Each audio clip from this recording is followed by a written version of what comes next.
As a homeowner yourself, how did you go about purchasing your own home, and what lessons did you learn from going through that?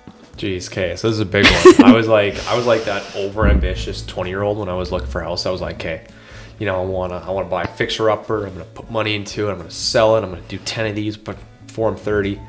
Long story short, I failed on the math side of it, and I ended up buying a house. I bought a house that needed everything.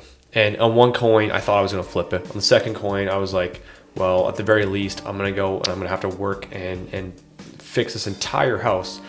But it's going to give me knowledge to help advise my clients going forward, like what's a roof costs, windows, flooring, bathrooms, blah, blah, blah. So what I did was I bought a house that had the opportunity to suite the basement.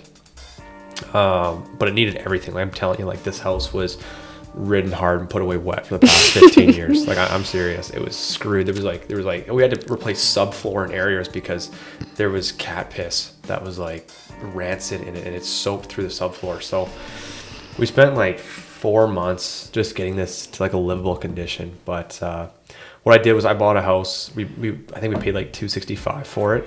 And then I did a purchase plus improvements mortgage where what we did was I mortgaged the house for an additional $30,000 than what I bought it for. That way I could get a check for $30,000 to go put towards my renovations. So that helped a lot because we had to do everything. Like it was everything from like literally everything in the house. There wasn't, other than the studs and the concrete foundation, everything in this house had been replaced.